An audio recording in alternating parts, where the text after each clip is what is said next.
Are you ready to take your business to the next level?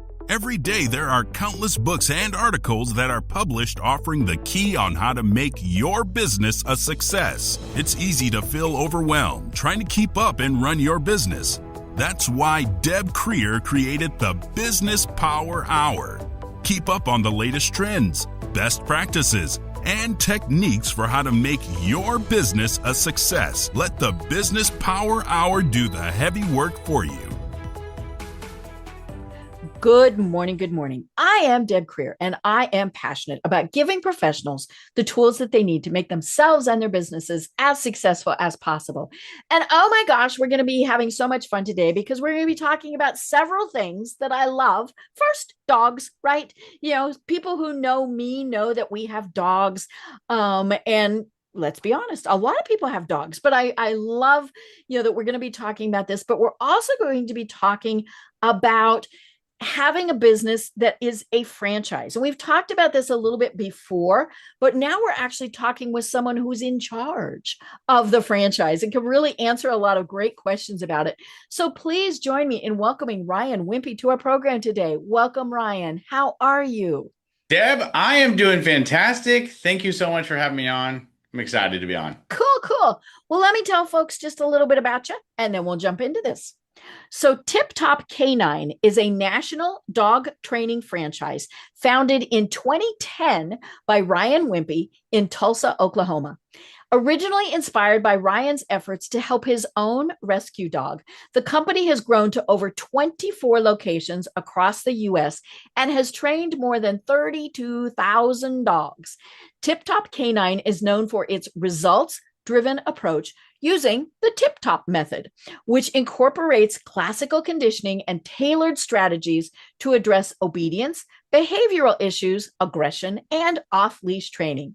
Services include group classes, private lessons, and an intensive board and train program, all designed to help owners gain reliable control of their dogs, both at home and in public. And as we'll be talking about, it is a franchise business. So, excuse me, welcome again, Ryan. How are you? I am doing good. Excited to share with your audience. Cool. Well, tell folks a little bit more about how you got to where you are today, because it's a very interesting story.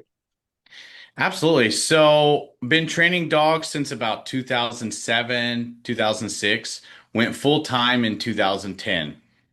Really what happened is I was in college 17, 18 years ago, and I rescued this little guy off the side of the road, and he had every behavioral issue basically that we help people with today. Oh, poor little guy. Yeah, so he had anxiety, he had potty training issues, he barked, he had a little aggression, he would pull on the leash and choke himself for an hour on a walk. And if the front door would open, he'd run away, and I'd literally have to chase him for an hour or two.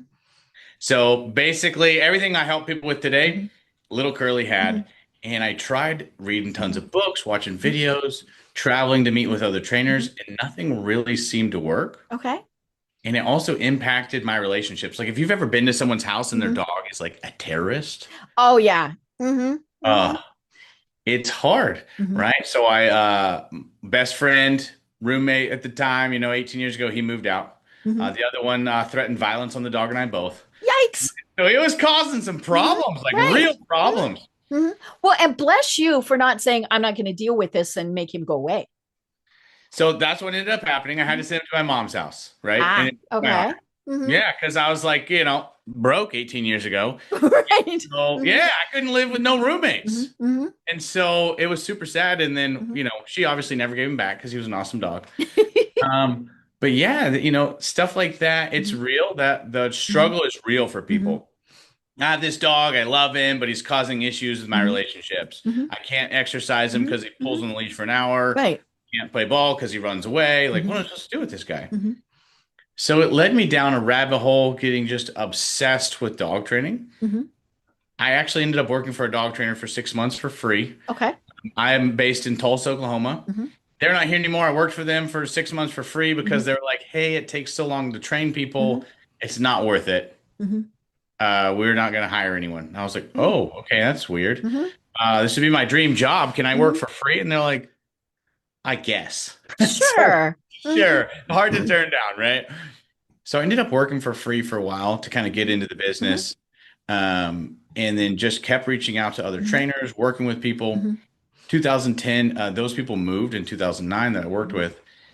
So after a few years of working for a company, then I opened my own in Mhm. 2010. Mhm. And instead of reward or punishment, we use a Mhm. classical conditioning based method. Okay. So most of your listeners are probably, they've done some sort of dog training. They've seen a Mhm. video. They've seen the And dog and whistle our on dogs TV. look at us and go, nope. Well, I mean, you got beagles, right? Oh, yeah, and they are stubborn and they ignore us. Yeah. Mhm. I would bet money that's the case. Mhm. Yeah. Mhm. I've never had an easy beagle No. ever. Mm-mm. I had actually, I would take that back. I had one beagle and it was my cousin's, and so I Mhm. have to train it because it's like my cousin's Mhm. dog. Mhm. And it was a beagle dachshund mix. So it's a beagle Okay. dog, half beagle, half Mhm. wiener. It looked like Mhm. a jumbo weenie dog. Right. Mhm. And I was like, this is going to be the most hardest, Mhm. stubborn dog ever. And the dog was like Mhm. genius level. That was He- the dachshund. Yeah. yeah. Yeah. Mhm. So, but other than that guy, most beagles are all Mhm. like that. Right. They're all, I Right. mean, Well, they genetically are yeah, trained to hunt, right. and which means going off on their own and doing what they want to do. And Correct. so when you tell them get off the couch, they're like, excuse me. Yeah, I mean, it really is. But the people who I know, so I'm a member of the National Beagle Club, so lots of Okay. beagle people, right? Yeah. The people who So do you're a agility, fanatic. I know, I'm crazed about this. The the people who do agility and obedience and all of those various performance type of things, they are very successful because they work very hard at it. And Yeah. I think that's one of the things is we want immediate gratification, and some dogs they're going to do that, but other dogs Sure. are like, no, you're just going to have to work with them longer. Yeah, the dogs are like kids. They're not all Mhm. the same, right? And they're Right. not Hmm. all at the same Hmm. level of learning, Hmm. intelligence, Hmm. stubbornness, etc. Hmm. So like you were saying, we'll have like sheep dogs or something like Hmm. that, like an old English sheepdog that's meant Right. to go live out in the field and be Hmm. totally independent. Hmm. And then the owners are like, I don't know why he's so strong-willed. Right. Well, what was he bred for? Hmm. Hmm. Right. Right. And then you've got like the herding breeds, Yeah, who again, they're used to thinking on their own, but they are also very trainable because right. that's a big part of what they are doing is they're wanting to please their handler in doing whatever it is. Plus they're just going to herd you when you're walking around the house. I love it when they're nipping at my ankles. I'm like, really, stop that. And then there are the dogs that really were bred to be companion dogs. Right. And so they're the ones that are going to be a little bit easier to train. But again, there's easy ones and hard ones no matter what the breed is. And and obviously, it doesn't matter if it's a purebred or a mixed breed. No, it doesn't matter. Yeah, my first one was mixed breed. Mm-hmm. We love a lot of mixed Mm-hmm. breeds. Mm-hmm. They're good. I mean, only thing with a mixed breed, you're probably going to get better health, right? Mm-hmm. Right. All those bad genetics, any bad genetics, Mm-hmm. inbreeding type stuff on any of that show line is all Mm-hmm. going to be Right. crossed out. Right. So that's what I love. Mm-hmm. And plus, some of those guys are just super loyal if you pick them up at the Mm-hmm. rescue. Oh, I know, and we're big proponents of rescue, and my cats are rescue cats, and I just love that because there are so many animals that need homes, so we're just putting in our pitch here, folks, go and at least check out the various places to see. Now if you're wanting to do what I do, which is, confirmation type of events, then yeah, it does take an AKC title. But for just an absolutely wonderful pet companion, check out your shelters and rescue organizations. So do you actually run your dogs in confirmation? My husband does, Oh, and I very. sit on the sidelines and I laugh. But it does take training to Yeah, of course. do that type of thing. But what you're talking about is the training that we need for every day for our dogs, right? Don't jump, don't run away. Right. Walk like what you're doing on a Good leash. citizen. All of those various things. So I love that you have made this into a very successful business. Yeah. I'm the pet obedience guy. So Uh-huh. we don't do confirmation, Right. agility, Hmm. tracking, protection, any of Hmm. that. Hmm. My goal is that everyone I go see Hmm. or any of my Hmm. teams and locations, the franchise locations go see, they Hmm. help people enjoy their dog Hmm. more. Their dog has a higher quality Yes. of life, Hmm. and it can be the Hmm. quote, go everywhere dog. Hmm. Right. Right. So basic pet obedience Hmm. on and off leash, Hmm. that's our real Hmm. niche. Right. And those are the things that I just mentioned, don't jump, don't pull. Yeah. Hello, you don't need to put your nose where it doesn't go. You know, and but it is something that, as we said, takes time, It but more does. importantly, takes somebody who really knows what they're doing. And that's where you come in. Yeah, there's a million ways to train a dog, Mhm. but like you said, you could have a border collie, right? Mhm. They're normally ranked as like the Mhm. smartest dogs, easiest Right. to train. Hmm. Hmm. And I see 6-year-old girl and they're like, oh yeah, my dog does this and this and Hmm. this. That's cool. Hmm. But if I give the 6-year-old girl a beagle, Hmm. the dog's not doing anything. No. Mm-mm. That's where the professional Hmm. trainer comes Hmm. in. Hmm. Some dogs are super easy. They don't Hmm. need much. But Hmm. some dogs, because of all their genetic wiring, they're not bad dogs. They're just Right. genetically Hmm. predispositioned to Hmm. act a certain Right. way. Right. And that's the thing is, in a lot of cases, like the rescue that you initially had, what happened to them in that early life? Right. And that's obviously where they pick up the bad habits. That's where they pick up the being Right. fearful, all of those things. As we're recording this, it's not long after the 4th of July, which is always horrendous for many, many people with dogs. Yeah. um you know and and I think it's so many people need to recognize that they do need to work with their dogs. I laugh that our dogs are not trained, but we do need to train them to have, as you said, the basic type of manners. Yeah, the number one reason why people actually surrender dogs isn't actually aggression. Right. Hmm. It's actually non-aggressive Hmm. behavioral issues is Hmm. the number one thing that's Hmm. cited. That means there's some sort of problem, Hmm. but it's not the dog's not biting people. Hmm. They just have some sort of Hmm. general problem that they Hmm. don't know how to Hmm. fix. Right. So that means Hmm. the biggest reason why people are surrendering dogs to shelters Hmm. is actually easily Hmm. fixable. Right. Right. And then we've got this issue in our house where our dogs have trained us. Nah. Right. We and so, like, one of my beagles, she goes out just fine for my husband, Yeah. not an issue at all. She will not go out for me unless I give her a treat. So, right, she has Yeah. trained me to give her the treat before she goes out.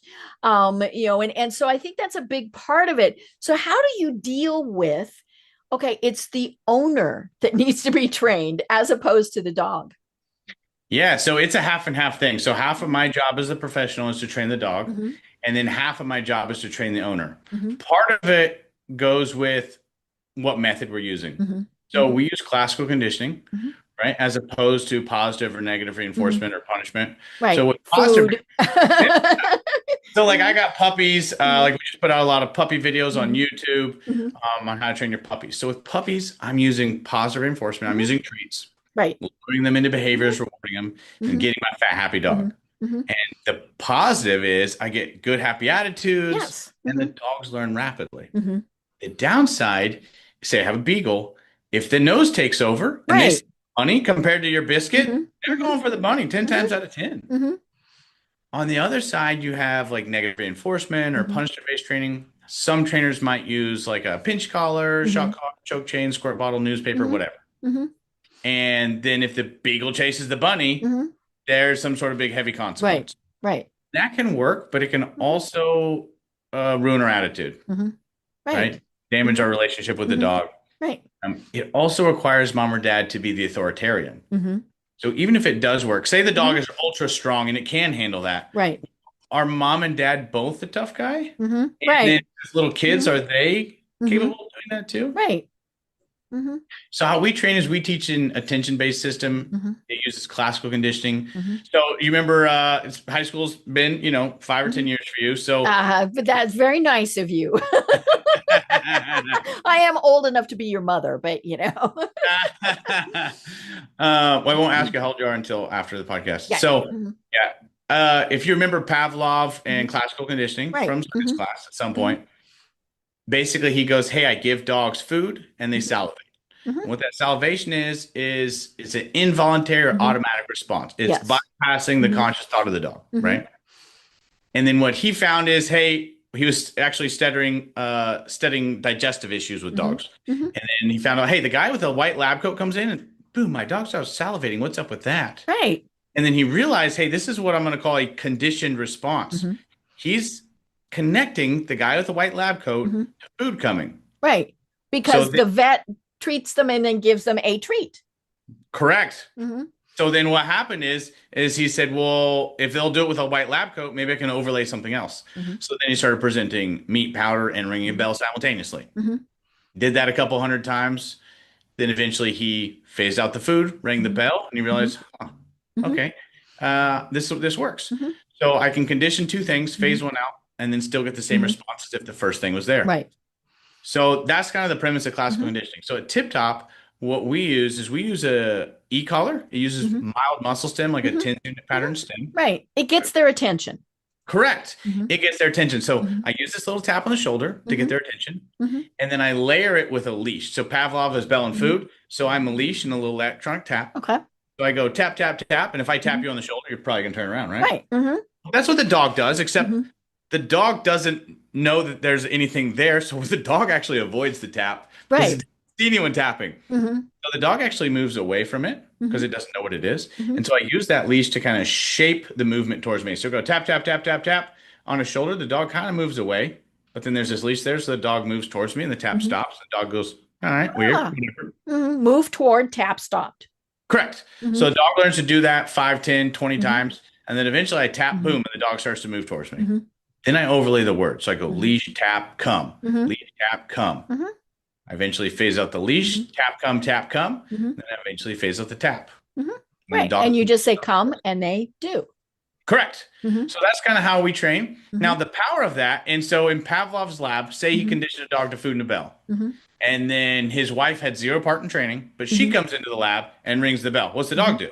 He salivates. Right. Because that's been what his experience is.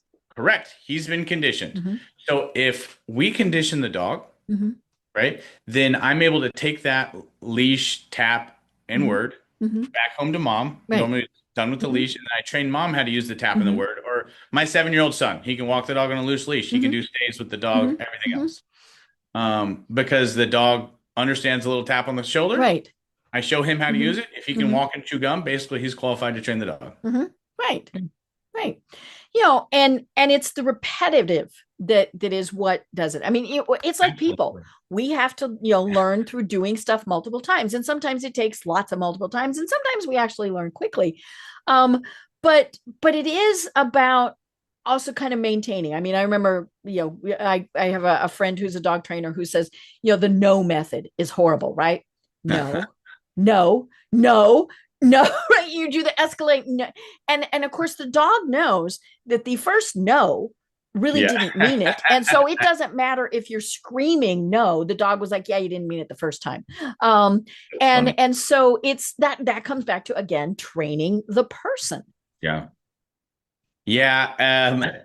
The dogs are literally just like kids. So scientists tell us that the dog's reasoning capabilities, their problem solving and communication skills are all about around a 2 to 2.5-year-old toddler level. Right. So University of Indiana compared, I think it was like 500 kids with like 100 dogs and 100 chimpanzees. And the dogs and the toddlers actually scored more identical than the toddlers and the chimpanzees. Yeah. So I tell our clients, hey, I need you to look at that dog like he's a 2 and a 2.5-year-old toddler. Right. What's that toddler need? Consistency, patience, right, and you leading them into behaviors. Right. And one of the things that I love that you talk about is it's got to also be consistent through the whole family.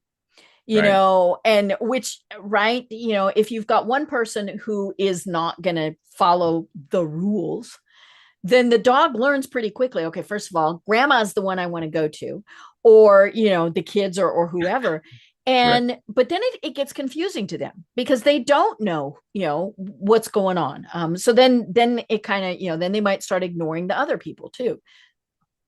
Yeah, I mean, if you think of a toddler, Mhm, like, and he goes to grandma's house, mhm. if there's different rules, Right. he's Grandma gonna says you can have as much sugar as you want. guess what? He's eating the whole bag, Right. Hmm. right? Guess what? He's gonna watch 12 hours of cartoons Hmm. if he can, Hmm. Right. because he's a toddler. Why Right. wouldn't he? And then when he goes home and you say no sugar, no TV, he's like, excuse me, go back to grandma's. Exactly. And the Right. dogs are the same way. Hmm. Sure, there's gonna be some Hmm. dogs, they just listen because they want to. Hmm. But most of them are gonna be just Hmm. like the toddler that if they can get away with Hmm. it, Right. they're going to. Hmm. Oh Yeah. yeah. Yeah. And I mean that is the thing. If they can get away with it, they're going to. Correct. And it doesn't matter if it's good behavior or bad behavior. They're like, "Oh, okay." And it's also continuing it all the time. It's not just train it and forget, right? It's Correct. always doing it. Yeah, because of the always doing it's really important. At Tiptop K9, we use lifetime group class for the life Hmm. of the dog. So Hmm. if someone signs up with any of our Hmm. locations, they have twice a week group class for the rest of their Hmm. dog's life. So Wow. they always have a trainer in their back Hmm. pocket. Hmm. Now, hopefully, they don't need to Right. come for 10 Hmm. years. Hmm. But say life happens, they get super Hmm. busy, Hmm. they don't train their dog for 6 months. Hmm. Well, they have an avenue to Hmm. come back and Hmm. get back in the swing of Hmm. things, come back and have access to a Hmm. trainer because that consistency is really, really important. Hmm. Right. So, let's talk about the business itself. You Yeah. mentioned you started it just by yourself. And now it's, this big organization with multiple franchises in multiple states. And you did that in, let's see, 15 years, if I'm doing my math right. Yep. So, first, why did you decide, hey, let's even, have a second business, but then kind of walk us down that whole path. Yeah, so it's been a long path, Hmm. but basically for a long time we had anywhere 3 to 5 week wait lists in Hmm. Tulsa at my first Hmm. location. And so I'm like, well, it seems this is Right. underserved Seems market. popular. It's Hmm. popular. And then every time I raised my prices, it didn't matter, Okay. which was also a pretty good Hmm. sign. Right. I was like, okay, so, the supply and demand, I keep Hmm. raising prices and Hmm. the demand stays exactly Hmm. the same. That's awesome, Hmm. right? So Hmm. then we actually built the team, got the team pretty big, Hmm. and then what happened is started building out a lot of systems. Hmm. Um, and then one day I don't have to really work, right? Hmm. So I'm like, uh, people go to group class for me, people do sales, people are Hmm. doing private lessons, boot camps. That's the ultimate. Oh my gosh. Yeah, Hmm. except then I'm bored as crap. Okay. Right. Because So I'm like, you what am I doing you with my life? started your business to do what you Yeah. love to do. Correct. Hmm. Yeah. And so my favorite part was really like training Hmm. trainers, Okay. right? Okay. Teaching other people and training the really aggressive Hmm. dogs, the dogs with behavioral issues that are going to Hmm. get put down. Right. Those are my two favorite parts. Hmm. And so whenever I'm like, hey, I'm not really doing anything Hmm. now, I was like, well, the demand is still hot. There's a lot of Hmm. places. We started having people come from Kansas City, from Missouri, from Dallas. Wow. People Hmm. started driving their dogs in. Hmm. And so it doesn't take a genius to go, if people, like I remember this lady, she drove from Kansas to Hmm. 4 hours, dressed up Hmm. all fancy, and she was pissed to be there. She was Hmm. mad that she drove 4 hours Hmm. to pay me 4 grand to train her dog, Hmm. but she did it. Right. I was gonna say, wait a minute, she made that choice. Yeah, it was your choice. Her sister used this, and she Hmm. just had a dog with all these Hmm. behavioral issues that Hmm. was causing lots of issues in her Hmm. life. And then I'm just like, this is crazy. We had Hmm. some guy drive from Mississippi, and I'm Hmm. like, I think it's really time to get serious and start expanding. Right. Hmm. I mean, if this many people are actually driving from states away, Hmm. um, I think there's a Hmm. pretty big market out there that's Hmm. underserved. Right. And dog world, there's no Chipotle's, Hmm. there's no Starbucks or Hmm. Domino's, Little Right. C. There's no heavy hitters in the dog Hmm. world, so Right. it's very, very Hmm. fractionalized. Hmm. So there's a Right. whole lot of market share to still Hmm. be taken out Hmm. there. Right. Yeah. There's training in PetSmart and things like Sure. that, but that's pretty basic type of Yeah. training. I'm glad you brought that up. PetSmart and Petco, they actually have the majority line share, and Hmm. it's only basic. And Right. so they actually train more dogs than anybody else. Right. And it's the Because they're absolute, everywhere. yeah, yeah. So, but that leaves a lot of people with behavioral issues that, hey, I need to send my dog off for 2 to 3 weeks. And I mean, that's not an $85 class. They go once a week. They need a professional coming to the house. They need to send their dog because they're busy. They're a doctor, lawyer, CEO type, etc. And that's where Tiptop comes in. We're filling that void of someone that needs they don't want an $85 class. They have a, $1,000 to $7,000 budget, and they want these actually really handled. Because, a lot of these people buying designer doodles, etc. Yeah. I mean, they're spending $3,500 on a dog. Right. Right. And then if And that then, $85 class yeah. doesn't fix it, what are they supposed to do? Right. Yeah. And I mean, that's the thing is it like you said, it is a necessary and needed product. Yeah, it is. There's a lot of people that just without a professional. So let me point it this way. We moved houses and we needed to build a new fence. The the realtor was like, "Hey, you really need a new fence. This side's bad." I was like, "Okay, cool. I think I could get with my dad and we could do that." And my wife was like, "Absolutely not." No, we're going to get the professional in to do Yeah. it. And Right. so, could we have done the fence ourselves? Yes. Yeah. Jeff.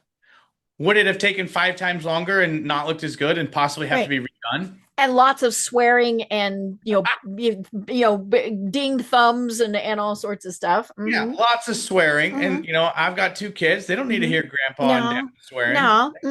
Yeah. Yeah. So I mean, that's the same with the dog. Same with any service profession. Right. Could you do that yourself?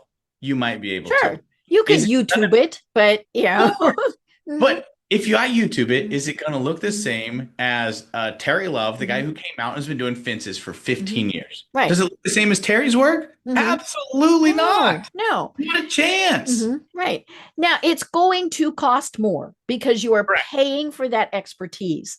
But, how many times have we done it ourselves and then still had to hire somebody to do it, right? That's real talk. Absolutely. I mean, our biggest market at Tiptop K9 is the soccer mom. Hey, she's got 2 to 4 kids, right? She's got soccer practice and she's got, homework, ballet, dance recitals, PTA meetings, HOA meetings, etc. Does she have all the time to even watch the YouTube videos and try it herself? Right. Probably not. Right. And more importantly, she might start, but then she's going to get frustrated because she's got all those other things. She doesn't quite know what she's doing. And let's be honest, that's again why so many dogs get surrendered to shelters is, and they're wonderful dogs. It's just people gave up on them. Yeah. Yeah. So many times, like even someone's like, okay, occasionally we go to someone's house and they're like, I just don't know if I can, keep this dog because of he's running away, he's jumping, he's pulling the same issues that I had. And normally stuff like that is like a 2 to 4 week process. So in like a month, we can really get them under control, show mom and dad how to do it, give them homework. And then if they ever backslide, we have the lifetime group class forever. Right. And all it takes is encouragement, right? So encouragement to the dogs and encouragement to the people. Yes. So encouragement is huge, both for the clients and when I'm training trainers. So I'm glad you brought up that. One thing all of our team is trained to do is to clap and celebrate people. Because, there's a lot of negativity out there. Right. Oh, yeah. I've been around a television. And so one thing that we like to do is we're always like, because when someone's doing something new, whether they're a trainer or a client, they feel a little awkward. Right. Not everyone's just super confident. So all of my team and the locations, they're always like, great work. Oh, that was awesome. Right. Not just like bowing. Yeah. I mean, the dog, everyone praises their dog for doing good, right? But the human side, as far as people training new trainers, they also need the encouragement. Lots of people didn't grow up in a perfect household, right? And so anyone that's in any sort of instructor role, and a lot of people didn't like school either. So you got to think of these people are coming from either authoritarian Mhm. backgrounds or disengaged backgrounds, etc. Mhm. Celebrating them can Mhm. actually, it takes little effort, Right. but it can Clapping. actually, yeah. Yeah. How hard Mhm. is that? Mhm. But it actually Right. makes a big deal to them. I mean, Mhm. you see the difference it makes in your Mhm. dog. Mhm. I just want to encourage people like, hey, Right. next time you teach Mhm. anybody something new, Mhm. like celebrate them. Right. And we talk about that a lot on this program is how important it is to say thank you to people. It's the same type of thing, right? And so, you're at Starbucks, you're at wherever, and you say, hey, thanks. You might be the only person all Hmm. day Yeah. that did that. But again, it took you 2 seconds. And so why not do that? And I think that's the thing is I mentioned it before, the word manners, right? We as people need to have better manners also. Yeah. The thing about better manners is right now in the business Mm-hmm. world, all you have to do is really try, Mm-hmm. right? There's a lot of people that they're able to do good at a Mm-hmm. service or able to attract Mm-hmm. clients. But if they're just not kind Mm-hmm. and they're not even trying to go Mm-hmm. like a little extra, a Right. little bit, Mm-hmm. like just a little Mm-hmm. extra, like one of the Mm-hmm. things we do is we wear collared shirts. Mm-hmm. Most Right. like 15 years ago when I Mm-hmm. started, people were wearing sweatpants. Mm-hmm. The Right. two Mm-hmm. to $7,000 Right. sales are in Mm-hmm. sweatpants. Yeah. Like It's it's just that little level of being professional. Yeah. But Mm-hmm. I think a little level of Mm-hmm. kindness Mm-hmm. goes a long way, Right. celebrating people, Mm-hmm. the professionalism. But if you keep adding all those Mm-hmm. little Mm-hmm. bits, it's going Right. to end up Mm-hmm. heads and tails above the Mm-hmm. competition. Right. And then that really important thing called word of mouth comes in because they're happy and they're going to tell their friends and they're going to post about it on Facebook and Instagram and X and all of those things. And we believe complete and total strangers before we believe an ad or something like that, right? Yeah. And I 100%. mean that's the thing is, yeah, we look at that and we go, okay, Ryan said this was a great place, must be a great place. Don't know who Ryan is, but and it doesn't take much, and the opposite is true also. So yesterday had to go to the dentist. Me, Yeah. I had a crown that popped off Oh, no. and popped off the other day, and luckily it didn't hurt, and because it was a weekend, right? Because those things only happen on weekends. And I had the little crown, I didn't swallow it, nice thing. So I called my dentist and I said, hey, I need to come in and get this put back in. They got me in right away. And I said, this popped out earlier this year. And she went, what? And I said, well, you were putting in the crown above it. That's one thing with getting older, right? You have to have all these things. And I said, and when you were putting the goo in there to make the form, it pulled that crown out. So you had to put it back in. I'm saying this because this is less than a year ago, right? And she says, I'm sorry, that's not in your record. And I said, and it kind of like, you dingbat, this didn't happen. Oh my gosh. And more importantly, then they charged me full price because and now full price was $280. This Oh, is not a big deal, right? But how much because now I'm annoyed, right? I'm talking yeah. about it on my podcast. I don't know that I'll go back to them, and I have gone to them for years. If she would have just said, oh my gosh, I'm so sorry, we're not going to charge you for this, For then sure. I would have been telling a totally different story. So I love that you do the lifetime classes, all of those things, because that gives us the feel good. Even if we never take advantage of it, the fact Right. that it is offered is Yeah. what matters. It is. So, and we have, half our people may never take advantage of it, Right. but it's still there. They have a Mm-hmm. trainer in their back pocket Mm-hmm. Mm-hmm. at any time they need it. Mm-hmm. And I think it's also us saying, we care about you. This Mm-hmm. isn't a sale and then we're done, Mm-hmm. right? I'm stationing someone at the Mm-hmm. park twice a week forever Mm-hmm. for continual help if you need it. Mm-hmm. We're always there in your back Mm-hmm. pocket. Mm-hmm. And we have on that word of mouth, I have people that come back, we don't remarket to them, Mm-hmm. and 7, 8 years later, they're Right. coming back for us to train their second dog. Yeah, they get another dog and they're like, oh, got to go back to see Ryan. Mm-hmm. Yeah, and how cheap is that lead? Mm-hmm. Right. Right? How easy Mm-hmm. is that sale? Mm-hmm. It's a Mm-hmm. super easy sale. Mm-hmm. The lead was ultra cheap. Mm-hmm. Basically, we already paid for it Mm-hmm. 7 years ago. Right. So those are the people, Mhm. we want, but that only Mhm. happens if they had a stellar experience. Right, right. So, somebody's going, this sounds good. I think I could do this. And so they're going to become a franchisee. Yeah. Talk through that process. And so, right now, according to your website, as of when we're filming this, you're in 24 locations. You have 91 trainers. And as we said, over 32,000 dogs have been trained.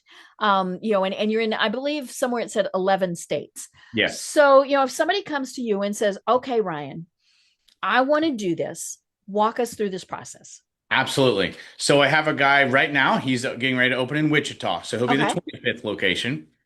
And so they fill out the form on the website. They Mm-hmm. go to tiptopk9franchising.com. They fill out the form. Mm-hmm. Our team calls them. They have multiple calls, figuring out their goals, figuring out any experience or what their other jobs look like, what they're looking for in a business. Right. A lot of people, if you see the stats, hey, in 5 years, half of people that start businesses or their businesses are failing. Right. If even that, it's often a lot sooner than that. Mm-hmm. Yeah, I think whatever it is that they're failing. Lots of the new businesses are failing rapidly, right?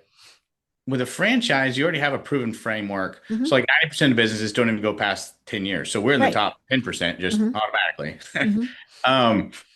But then you're buying a system. So they'll do multiple calls than they do with a franchise developer. And our franchise developer, his name is Adam. He actually owns 3 locations. So he knows what he's talking about. He knows, and he protects the brand, because if you're super crazy, he's not going to let you in to be his neighbor. Right. Right. Well, but he also, because he has 3 locations, he can anticipate probably a lot of their questions and concerns and things like that. It's the best. It's the best person to put them with, because he's not going to BS them. He's been there. He's ran 12 dogs out of his house, and then moved into facility, had a lease. So he kind of knows. And he was a mortgage broker before that. Yeah. So, I mean, he wasn't a professional dog trainer or anything. So they have a few calls. They do a meet the team call. They get on with 5 people from our team. They meet the whole team. Then they come out for a discovery day. Right. So then they spend, next Monday, we have a couple coming out from Austin, and then they'll come out here. They'll spend 10 hours with us, hands-on training dogs. Say they're like, oh, this is awesome. I love it. I want to do this. That way they see a day in the life. Right. We'll schedule a 6-week initial training with them, where they come to Tulsa, Oklahoma, and we train them 6 days a week for 6 weeks straight. Okay. Right. So pretty intensive training. We'll do private lesson training, some sales training, boot camp training, how to take a dog from A to Z, train their demo dog with them. And then, so we basically teach them the whole business. Right. Before that, we do sales and theory for a week or 2 before they come out here. After that, at Tiptop K9, we answer the phones for them. So this guy's going to go back to Wichita after 6 weeks of training. Well, I got a marketing meeting today. So we hook them up with a marketing agency. So we vet and audit our marketing agencies. Okay. We have a marketing agency that we connect them with that handles all his digital ads. And then when they go and fill out a form on the website or call, they all get funneled to a central call center in Tulsa, Oklahoma. Okay. And we answer the phone. We see his calendar. We take all the notes, take the payments, book his calendar. He goes out there and does the consultation, and they sign up, say, for a $4,000 boot camp. He sends it back into the office. We put it on a payment plan. We do the invoicing. We handle about 90% of the client communications. And then we ship him all his products at wholesale, cheaper than he can go buy them himself, because we're a national account. So we try to handle. You can buy lots of stuff. Yeah. I buy 3,000 leaches at a time. So once you buy 3,000 leashes at a time, you get a different price. You get a discount. Yeah. So I buy them ultra cheap from the manufacturer. And then we still 2-step them cheaper than they could, go buy them themselves. So that way, we're able to buy from 40 different vendors. They just have to go to one website. We do either warehouse half of it, drop ship the other half. And so we try to take everything off the plate that they would have to pay someone like $12 to $15 an hour for. And then they can focus on the actual training of the dogs. Yeah. I love that. So have you discovered that a lot of people who become franchise owners had originally gone through your program and went, ooh, I could do this? That's a good question. So half of our locations were clients or trainers. Okay. And then half were just like, hey, I'm looking for a business to get into. Mm-hmm. And your initial cost is $48,000. Mm-hmm. Most franchises are like 100 to Mm-hmm. 250. Right. So it's still pretty cheap. Mm-hmm. Ours is. Mm-hmm. So because we're trying to make it available, like literally just a Mm-hmm. bare minimum break even cost. Mm-hmm. So good people can actually afford it, like with 2 credit cards if they wanted to. Right. Mm-hmm. Yeah. But yeah, a lot of ours are clients. So Adam, the guy with 3, Mm-hmm. he's a client. He was a mortgage broker. Mm-hmm. And his wife was a graphic designer. Mm-hmm. I actually went out and trained their dog. Mm-hmm. That was like 8 years ago or something, and 9 years ago. And then when we franchised, they both hated their job. They're like, hey, we make good money, but like our work environments are toxic. Yeah. Mm-hmm. Yeah. And they're like, I literally hate going to the office. And they were like, I feel like I paid you too much and I liked the experience. Right. So they were like, can we do that? And we're like, yeah. So they were actually clients, and then now they work together, husband and wife team, and love it. So I love it. yeah. So does somebody have to have a location, or do you help them get a location? How does that work? It's a great question. So normally we recommend people start at their house. All 25 of these locations have currently start home-based. Okay. And then as soon as they start to grow in revenue, then they move into a facility. Mm-hmm. But we want to push profitability as fast as possible. So we can stay home-based. Boot camps average around $3,000 to $7,000. So even if you only took 3 or 4 in to the house at a time, you can still generate some good revenue with that plus boot camp. And then somewhere between like 25 to 50 grand a month, and they start to transition into a facility. Some as soon as like 4 to 5 months. Okay. We don't recommend starting at the facility though, because I need them profitable as fast as possible. Right. Yeah. Unless for some reason they own a space somewhere. Absolutely, yeah. If they own a space, then and they already have it, they can start with it from day one. Right. It's no additional cost. But different places like let's say Boise, Idaho, for instance, their real estate there is quite pricey. So depending on your location, unless you have a facility in the beginning, we recommend at a house, and then as soon as you're doing great and your revenue's climbing, then moving into facility. Right. And as you mentioned, you also go to people's homes to do the training in-house with them. Yeah. So we do the in-house white glove service, and our clients love that. So that's the majority of all the private lessons. So like I have a big facility. It's 30,000 square feet, but I started out with a 1,400 square foot house. Right. Right. And then to start with, then I went to 4,000 square feet. And then to about 8 or 12. And then now we're at 30, but we also house a call center and products, stuff like that. Right. And of course, one of the primary reasons why a franchise is so good is, as you said, a lot of those decisions are made for somebody. The branding is done. The marketing is done. You're not having to go, I don't know what my logo should look like. All of those various things, it's done for you. Right. So it's almost a business in a box, right? It is, yeah. It's business in a box, and it's supposed to be bumper lane bowling, where you're going to at least hit something. Right. Like if you throw the ball down the lane. Yeah, you're going to get one pin at least, right? At least one pin. And those 2 bumpers are kind of systems and support. Okay. So on the one hand, I give you the business in a box, right? Here's the logo. Here's the shirts. Here's the leashes. Here's how to do private lessons. Here's how to do sales. Here's how to do group classes. Here's how to hire people. Here's how to fire people. I give them all the systems. And the other side, here's the support, right? I answer your phones. I provide you the marketing teams. I book your appointments, invoice your clients. We're handling 90% of your client communications. So, and then I train them for 6 weeks on how to do the job, which is basically in the middle. And like you said, if I can hit at least one pin, then we can get better. Right. But you shouldn't just be gutter balling and striking out. Right. Well, and of course, that's the issue is when somebody goes out on their own, in many cases, they are doing gutter balls. They're having issues. And, and I mean, we talk a lot on this program about, okay, if you're setting up a business, there are ways that things that you really should do. And it's funny. I just did an interview with a student in Pakistan. I've gotten tied into doing interviews with students in this high school over there. It's great fun. And she asked, what was the best piece of advice somebody ever gave me? And she had really good questions. What do you know, and like, what 3 people would you have dinner with? That was really fun. But anyhow, she said, what was the best advice? And I said, when I was thinking about starting my business, I was talking with someone and they said, is it a hobby or is it a business? Good. And either is fine, right? But they are very different. And so when you're starting on your own, there's so many decisions you're having to make, and not the least of which are things like you need to register with the state that you're in, business name, all of those things, Right. that, and it's funny because you said it earlier, you started having to do the stuff you didn't like to do. And that's the thing, we get so caught up when we're starting our business that, all of a sudden we're not doing what we really wanted to do.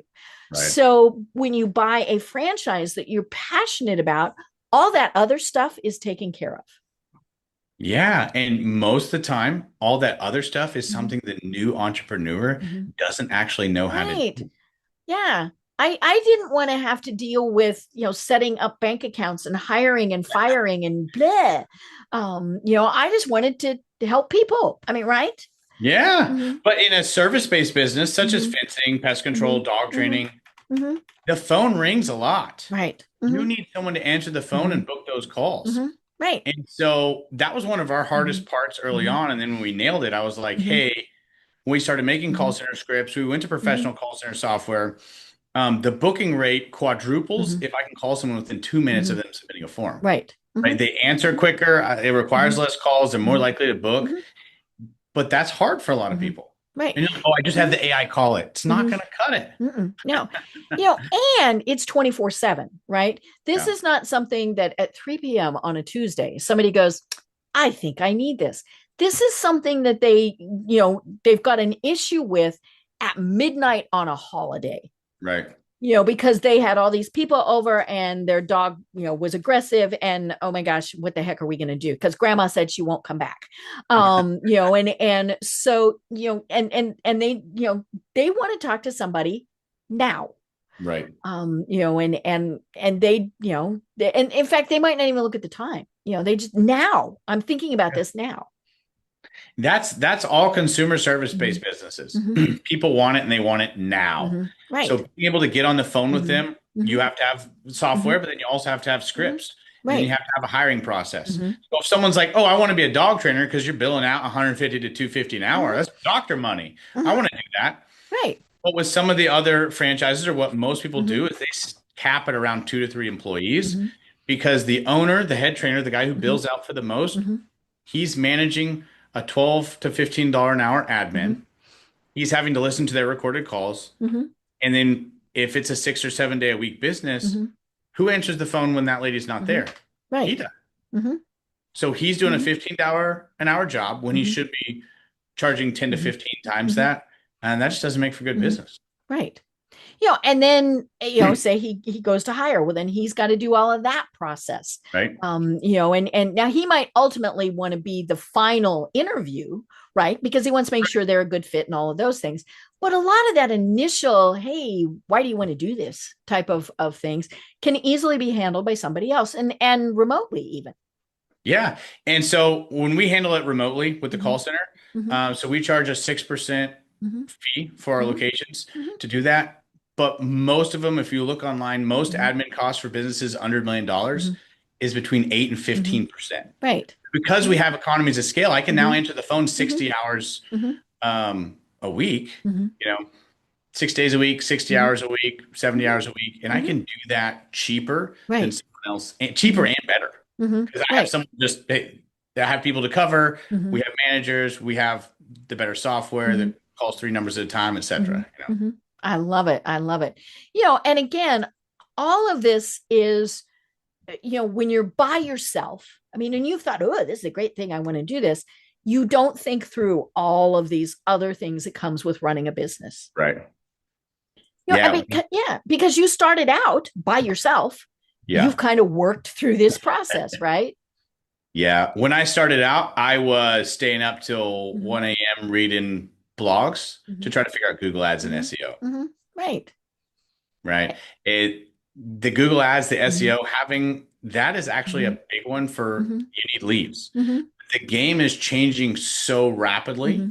Right now, people are like, oh, you don't need an agency. You can just, set up your ads with AI Mm-hmm.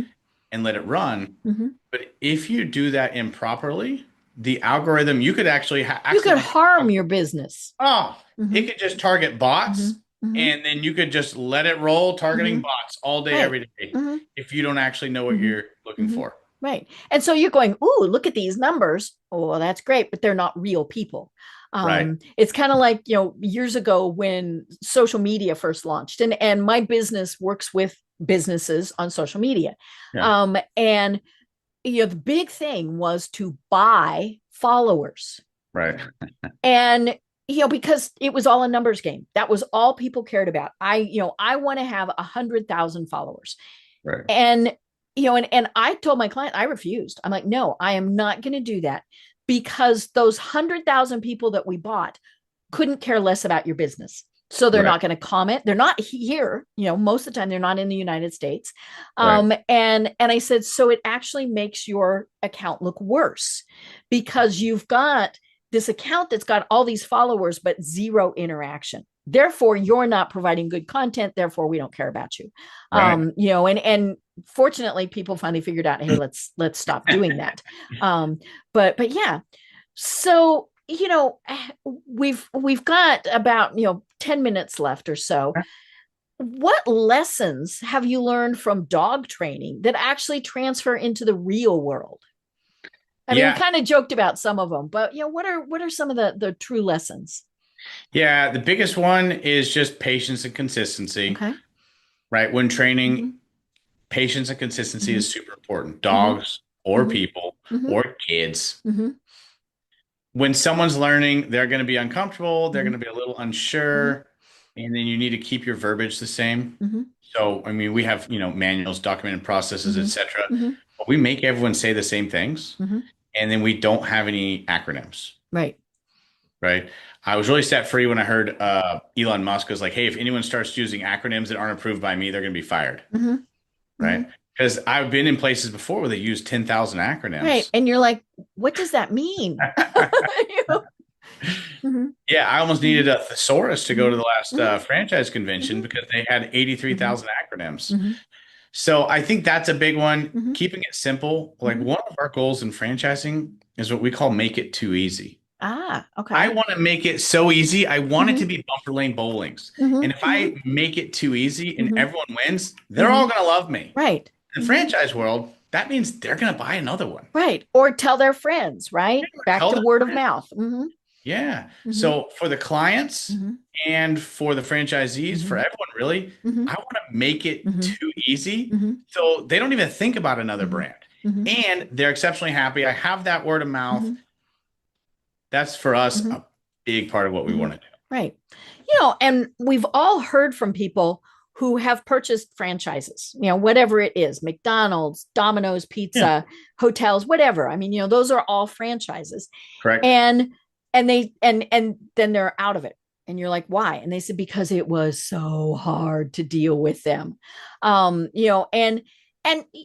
you've set it up where it doesn't have to be. And I love that, because that's the thing. Why does it have to be hard? Right. So first, business is hard, right? You know this. Everyone else should know this. Business on its own is hard. If I can take stuff off the table for people, it's still going to be hard. But then they can actually focus and handle on something that they're more qualified to handle. That's what we've tried to do, because when I first started, I was like, oh my gosh, the calendar software, the ad software, the phone software, the website, SEO, like, oh my God. AI. Yeah. Now it's like, AI. Yeah. So where do I get my products? Oh yeah. What should the logo look like? Oh, how do I make videos? What should these videos be edited? What's the difference between my YouTube videos and my ad videos? Do I need different copy? Can I use the same videos? Right. Like, yeah. And then the next thing is, I'm going to go back to work for somebody else, because I don't want to deal with that. Yeah. Yeah. In the beginning, I was just a dog trainer. Right. I was a dog trainer. Right. And then I have to learn like these other 10 things now. So we try to take as much off the plate as possible. At TipTop, we don't even have individual social medias. We Mhm. have one corporate social Oh, I media. love that. I love that. Hmm. Yeah, we've got a Hmm. lot of flack for Hmm. it from other Hmm. franchises, but it's better for the network. Like Hmm. right now, our YouTube has Hmm. 300,000 subscribers, Yes. Hmm. non-paid, Hmm. and then we didn't purchase them. Hmm. Right. Or you Yeah, could have 24 of everybody doing whatever they wanted. correct. I could have 24 with Hmm. 10,000, and we'd Hmm. never be one of the, Hmm. if we keep going next year, Hmm. we might be one of the top 20 pet channels, Hmm. right? So that's our Right. goal. We want to have a Hmm. national Hmm. brand. And then we have that much Hmm. momentum, YouTube and Hmm. other platforms. They're like, oh, this is Hmm. actually Right. a big deal. Hmm. Well, and that comes back to consistent messaging. If you've got multiple things out there, people who don't mean any harm, right? But they're going to give the wrong message. And Absolutely. so that's where you just want to say, you know what? No, we're going to answer because people are going to ask the same type of questions. There's not going to be, there might be every once in a while you're a question like, whoa, we have never heard that before. But for the most part, people are asking the same questions. And it doesn't matter if they're in Wichita, Tulsa, or wherever. Correct. It's how long is this going to take? What's the cost? I mean, all of those things that are the same thing, no matter where they are. Yeah. No, everyone's going to have the same Mhm. questions. The same messaging is super important, especially Mhm. as you have a national brand. Mhm. Domino's obviously has the Right. same Right. messaging, same Mhm. logo, same Mhm. everything. And then they have the same Mhm. success. Like Mhm. you can't even put the oven where you want at Mhm. Domino's. Right. But what Mhm. they do is once they have the nailed system, Mhm. they're looking for operators, someone Yeah. who's like, I Mhm. want to run the playbook and make Mhm. money. And Mhm. that's what we do at Tip Top Mhm. K9. It's just Mhm. different. We're not making pizzas, Mhm. we're training dogs. Mhm. But it's basically like, hey, here's your business in a Mhm. box. Mhm. Here's your playbook. Mhm. If you want to run it and make money. If you Mhm. want to be super creative and do all your own things, Mhm. then the franchise isn't for you. Right. Or maybe you have discussions and you say, "Hey, Ryan, have you thought about?" And Absolutely. yeah, and then you may or may not do it. But yeah, because I'm guessing that some of the best ideas have come from your franchisees. They have some of our most profitable Mhm. packages have actually were not my ideas. They Mhm. came from Mhm. franchisees. But you have to remember, like the Big Mac, McFlurry, Egg Mhm. McMuffin, those are all franchisee Right. ideas. Oh yeah. Oh yeah. They're doing away with McFlurries. I was like, oh yeah. No, they're not. So and that like that's one of those funny things, right? You Oh, go up, you order, and they say the machine doesn't work. yeah. Now they're prepackaged. The first time I got one of those, I was like, whoa. So they still have McFlurries, but they're not making them. It's Wow. already, yeah. I didn't even I know thought, that. you know what? Somebody said, hey, what if we just had them pre-made? Crazy. Right? Right? Well, oh my gosh, Ryan, this really has been so much fun. And we have been having such a great discussion. And I'm sure that there are people going, I need to talk to him. Okay, so let's do this too. So if somebody is saying, hey, I've got an issue with the dog, we want to deal with that. And then, if they say, hey, I'm interested in being a franchisee. So walk us through, how they find you. Yeah, so if someone's across the US and they say, "Hey Mhm. man, I have this dog with all these behavioral issues. What Mhm. am I going to do with him? I need some Mhm. professional help." Our website is tiptopk9.com. It's TIPTOPK and then the number 9.com. And you can go click one of those forms, schedule a $1 first lesson. The first lesson only costs $1. One of our trainers will come out to your house, work with your dog one-on-one, assess it, and then go over some options from there. If I you're love it. looking to start a business, you're Mhm. saying, "Hey, I want to start a business. I don't know what I should do. Mhm. Maybe I should start a dog training business in my area." On that website, tiptopcanine.com, you can click on the franchising tab, Mhm. Mhm. fill out one of those forms. You'll be directed, our call center, one of our call center managers will call you and then hook you up with Adam. So he's a franchisee. He'll Mhm. be able to actually, he's a very blunt, no BS guy. He's He'll going to say, tell this you, ain't for you, or, oh he my will. gosh, this is perfect. He will. He will Mhm. literally tell you based off what you're saying Mhm. if he thinks it's not going to be a good fit or Mhm. not. Mhm. And if it is, then you'll have with 4 or 5 Mhm. conversations with him, meet the team, and then come out to Tulsa for Mhm. like a 10-hour discovery Mhm. day and discover if this is really the right fit for you Mhm. after getting hands-on with us for like 8, 10 hours. Mhm. I love it. I love it. Well, Ryan, this really has been so much fun. And I would love to follow up with you when you hit, the million people on YouTube and all of Yeah. those various things. But do you have any final thoughts that you want to leave everyone with? Yeah. The biggest final thought I want to leave people with is when you're growing your business, make sure you're building systems from day one. As soon as you nail anything, you need to remember the brain is for remembering, the pencil is for writing, right? Sorry, no. The brain is for thinking, right? So once you think through your systems, then you need to take your pen or take your typewriter, whatever you're writing on. You need to write out all your systems. The biggest thing I did wrong in the early days is I didn't write down my systems. I kept them all in my head. And then when I trained my next employees, we played the telephone game. Today, we write down and systemize everything. There's no telephone game. The systems transfer from one person to the next exactly like they should transfer. That would be my biggest piece of advice. Oh my gosh, I love it. Because we keep it, and especially the business owner, right? It's all in our head. Can't do that. Not to Right? scale. Right. Well, this really has been so much fun, and I have been having a delightful conversation. I'm Deb Creer. I've been talking with Ryan Wimpey of Tiptop K9. And until next time, everyone have a great day. Tune in for our next program for even more trends, best practices, and techniques for how to make your business a success. The Business Power Hour, hosted by Deb Creer, is proud to be part of the C-Suite Network.